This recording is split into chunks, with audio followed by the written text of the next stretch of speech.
આજ ધરો તમને નહીં હાંધી દઉં, તમારે જો ધરો હંધવો હોય તો કાલ સવારમાં આવજો, કારણ કે આજ મારે 11 નો હપ્તો છે. પણ હંમેશાની માટે નિયમ છે, ચા કરતા કેટલી વધારે ગરમ થાય. દેવાયતના માણસોને પાવર હતો કે અમારા ગુરુ તો મહાન છે. દેવતણખી બાપા પર ખીજાઈને કહેવા માંડ્યા કે દાદા આ ધરો હાંધી દો નકર જોયા જેવી થાય. દેવતણખી બાપા કે વળી જોયા જેવી હું? તમને ખબર છે આ કેનારથ નો ધરો છે તો કે નહીં? વંથલીમાં જે મહાન પંડિત દેવાયત કહેવાય છે ને એના રત્ન, ઈ આવશે તો નકામું થાય. દેવતણખી બાપા કે હવે એક કામ કરો, આ ધરો છે ને તમને તો કાલે નહીં હાંધી દો, જાવી તમારા દેવાયત ને મોકલજો, મારે ને જોવો છે કેવો મહાન છે. માણસોને એમ થયું નામ ન દીધું તો આ હોળી નો હળગત, કાલ તો હાંધી દે. પણ હવે આ દાદા બહુ ખાટા છે, કાલે નો હાંધી દે.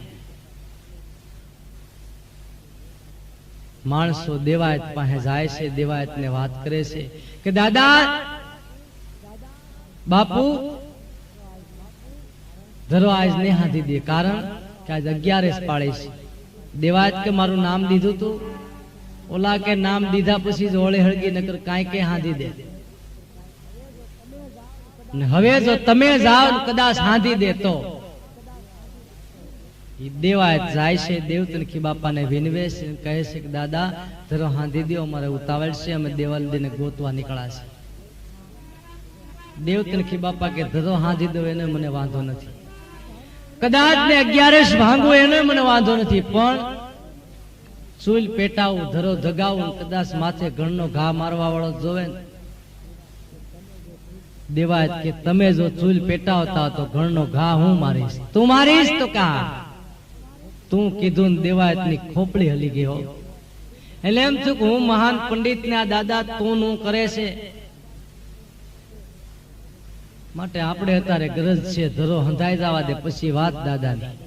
પણ દેવાયત ને એ ખબર નહોતી કે આ દાદા મારાથી 3 ગણા વધે એમ છે. દેવતણખી બાપાએ ચૂલ પેટાવી, ધરો ધગાયો, 2 લોઢાના ટુકડા એમ કહેવાય છે ચૂલમાં નાખી અને બરાબર લોઢું તાયે આવ્યું. લોઢાના ટુકડા 2 કાઢી એરણ ઉપર મૂકી દેવાયત હમો ઘણનો ઘા કર્યો, લેવો પંડિત મારો ઘા. હવે એક તો ડગલી ખાઈ ગયેલી જતી, એમાં એમ કહેવાય છે ઘા મારવાનું કીધું, પણ દેવાયત નો એમ થયું કે હવે દાદાને દેખાડી દેવા દે. ક્રોધમાં એમ કહેવાય છે ઘણ અધેર કર્યો. એક ઘા, બીજો ઘા અને ત્રીજા ઘાએ તો એટલો બધો ક્રોધ વાપી ગયેલો, કેટલો બધો. એવો ક્રોધ રે એક કરી લે ઘણ એલે માર્યો રે.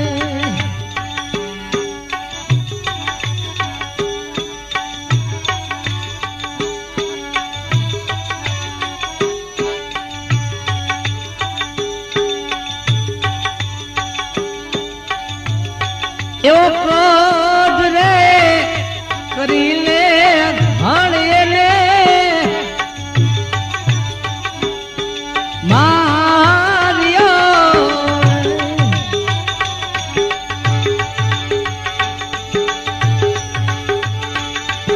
એ રણ ગઈ છે રે પતાડ રે,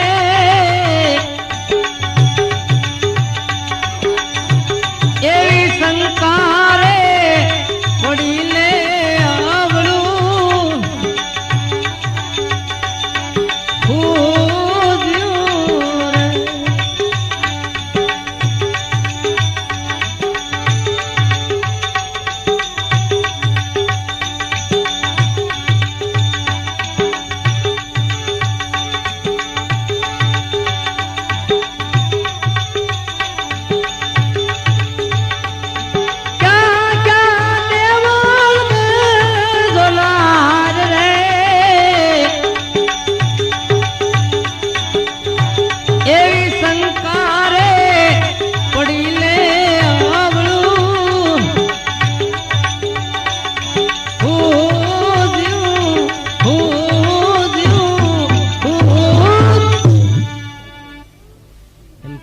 છે દેવાયતે ત્રીજો ઘા માર્યો, પણ કેવો ઘા માર્યો? ત્રીજા ઘાએ તો એરણને પાતાળનો રસ્તો પકડાવી દીધો. એમ કહેવાય છે એરણ પાતાળમાં વહી ગઈ.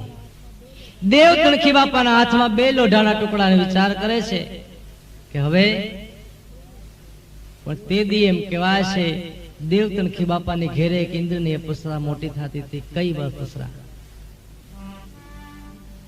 સતી લીરલબાઈ. લીરલબાઈ કોઢના ઉમળામાં ઉભા ઉભા તમાશો જોતા હતા. જે કાંઈ થાય છે બરાબર થાય છે, પણ વિચાર કર્યો. એ ઠેકાણે એરણ વહી તે ઠેકાણે પગની ઘૂંટી ઠેરાવીને દેવાયતને કીધું કરો ઘા. દેવાયત કે દીકરી આમ જો, ઓલી એરણ હજી ઊભી નથી રહી. ના લોઢાના ટુકડાની ઘૂંટીની દિશા ઈ થાય. દેવાયતે કીધું, દેવલદે એમ કીધું કે દેવાયત ઘા તો કરો. દેવાયતે વળી પાછો ક્રોધમાં ઘણું પાડ્યો અને બરાબર ઘા મારવાની તૈયારી. હળવેકથી લીરલબાઈએ કીધું દેવાયત જોજે આ દેવલદે નથી હો, અને હમણાં જોયા જેવી થઈ જાય. ઘણ અધેર રહી ગયો. દીકરી તું દેવલદેને ક્યાંથી ઓળખ? દેવાયત હું દેવલદે દરરોજ નરોહરગઢમાં મળીએ છીએ. હાંધો થઈ ગયો. લોઢાનો હાંધો નહોતો કરવાનો, આપણે તો આ નરહોરગઢનો હાંધો કરવાનો. દેવાયતે દેવલદેને કીધું દેવાયત તે દેવલદે ઉપર કુશંકા કરી કા? જે કાંઈ દેવાયતને કીધું એ મંજૂર રાખ્યું. પછી દેવાયતે દેવલદેને કીધું દેવાયત દેવલદે લીરલબાઈ મને નરહોરગઢ તેડી જાઓ. લીરલબાઈએ કીધું દેવાયત તારે જો નરહોરગઢ આવવું હોય તો આ દેવ તણખી બાપાની કોઢમાં 5 વદર ભરવા પડે. દેવાયતે કીધું 5 ને 10 ભરી દો, પણ મને એક ફેરે નરહોરગઢ તેડી જા. લીરલબાઈના દેવ તણખી બાપાના સત્સંગના પ્રતાપે દેવાયત એમ કહેવાય છે શંકાનું સમાધાન થયું. શંકા હતી દૂર થઈ. 5 વર્ષે લઈને 5મે મહિને દેવાયતને એમ કહેવાય છે નરહોરગઢમાં લઈ જાય છે. નરહોરગઢમાં મહાધર્મનો સૌરો મંડપ રોપેલો છે. સૌરા મંડપની અંદર જ્યાં પગ દીધો ને ત્યાં સતી લોયણ ભાળી ગયા. દેવાયત દેવલદેને કીધું કે દેવલદે આમ જો. દેવાયત આવે. નજીક આવતા લોયણે કીધું કા દેવાયત શંકાનું સમાધાન થયું? તો કહા ગુરુ મળ્યા? તો કહા. ત્યારે લોયણે એમ કીધું દેવાયત તને હવે ખબર પડશે. શું ખબર પડશે?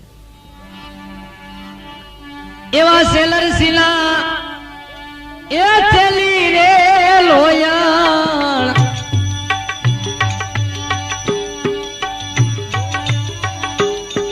બોલ્યા રે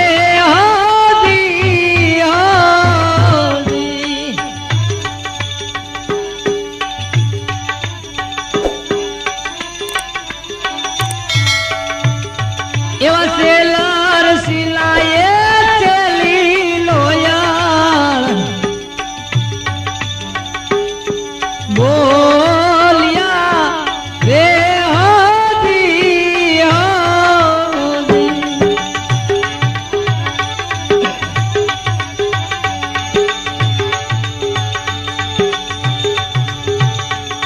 ગુરુના ગુણનો